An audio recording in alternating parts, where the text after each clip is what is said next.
Hello friends, if you're new, welcome to my channel. Why don't you go down and hit the subscribe button and ring the bell so you don't miss any episodes. My fans and subscribers, I thank you very much. You have been very helpful to me, and today we're talking about Yahweh, Astarte, and Anat. Let's go! Astarte, Ashtoreth, or Ashtaroth in the Old Testament is described as a goddess of the Sidonians, and 1 Kings 11 tells us that her cult was one of the idolatrous pursuits of Solomon as a result of his foreign wives. Question: why would the Bible describe a man guilty of idolatry as wise?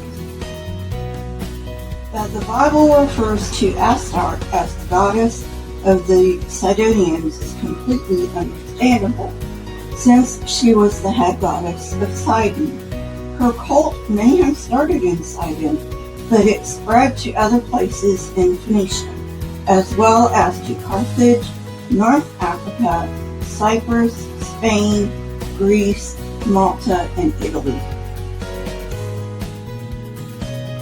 Egyptian references tell us that she was the goddess of war, which explains why the Bible says in 1 Samuel 31:10 that the Philistines put Saul's armor in her temple.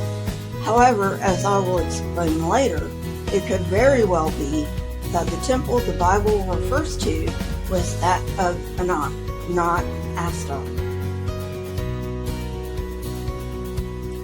All other references to Astarte in the Bible occur either alongside Baal, or she's just lumped in with the foreign gods. These are linked with the worship of gods by apostate Israel during the time of the Judges.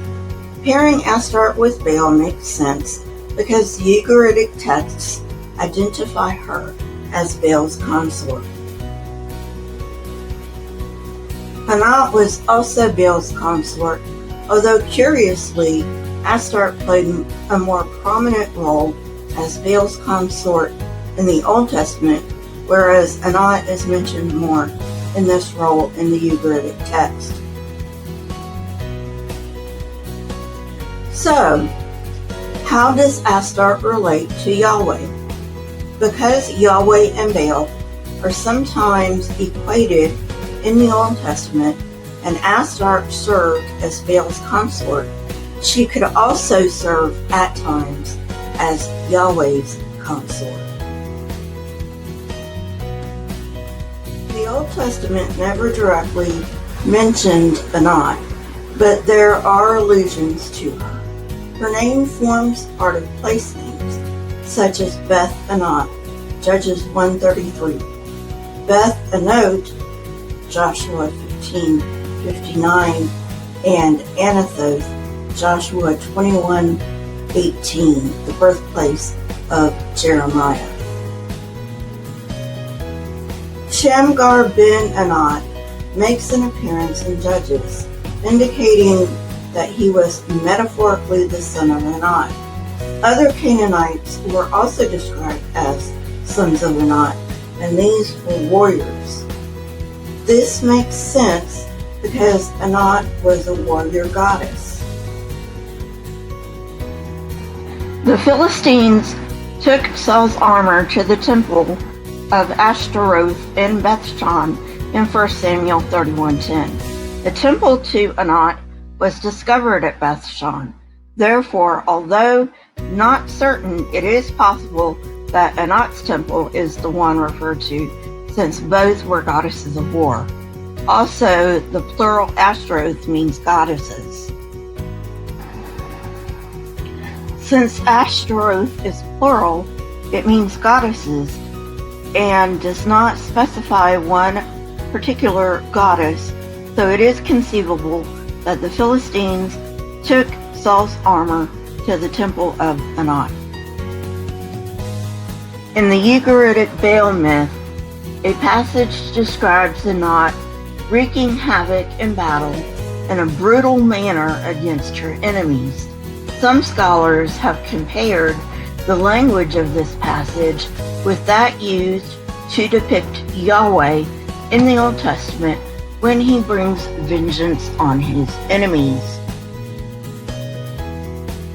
However, bloody, ruthless war was an unfortunate reality many, many times in the ancient world, so hypothesizing that an authentic connection exists between the language of the Bible describing Yahweh and the Ugaritic texts may be unwarranted. By conflating Yahweh and Baal, the Israelites made it at least conceivable that Anat could sometimes function as Yahweh's consort. This conclusion seems to be confirmed by elephantine texts from the 5th century referring to a deity, Anat Yahu. Jeremiah attested to a goddess known as the Queen of Heaven. Although we are not certain of the identity of this queen, we do have hypotheses, and maybe one day we will discover artifacts that identify this queen with certainty. Until recently, the view of Asherah as Queen of Heaven was not widely accepted, but it has gained support in the last few years.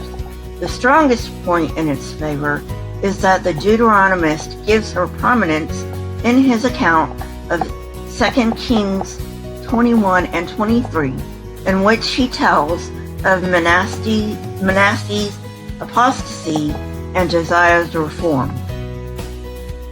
Recent archaeological discoveries back this up and suggest that pre-exilic Israelites thought of Asherah as Yahweh's consort. Anat, Asherah, Astarte, and Ishtar are all referred to as Lady of Heaven in the Egyptian texts of the New Kingdom. We find nothing in the texts of the first millennium BCE that points to Asherah over other goddesses as Queen of Heaven.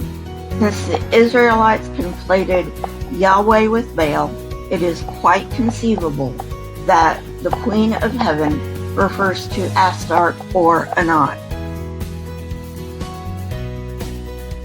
The goddess Anat has been put forth as a candidate for Queen of Heaven. In support of this view, discoveries in Egypt at the time of the New Kingdom bestow the title of Lady of Heaven on Anat, though it should be noted that Astarte, Ishtar, and Asherah also carried the same title.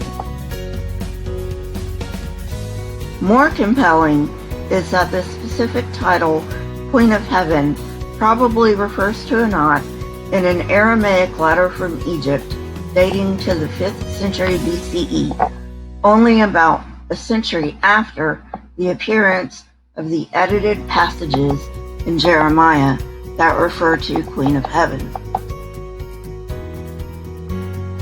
Adding to this evidence, we have a treaty between Esarhaddon, king of Assyria, and Baal, king of Tyre, circa 675 BCE, which mentions the deities Bethel and Anat Bethel. Though Bethel, house of God, is a place name, Bethel seems to be the name of a god,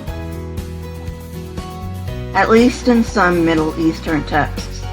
The usage here suggests that Anat Bethel was Bethel's consort, thus she could be Queen of Heaven. Although this might be the case with Anat Bethel, mentioned in the 5th century Egyptian letter, it is premature to assume that Anat was referred to in Jeremiah as the Queen of Heaven. Scholars attribute Jeremiah 7 and 44 to the Deuteronomist, and there is never another example of him railing against her cult. At times, scholars have debated whether Ishtar was the goddess to whom Jeremiah referred. Not only do the New Kingdom Egyptian texts refer to Ishtar as Lady of Heaven, but Akkadian texts specifically give her the title Queen of Heaven.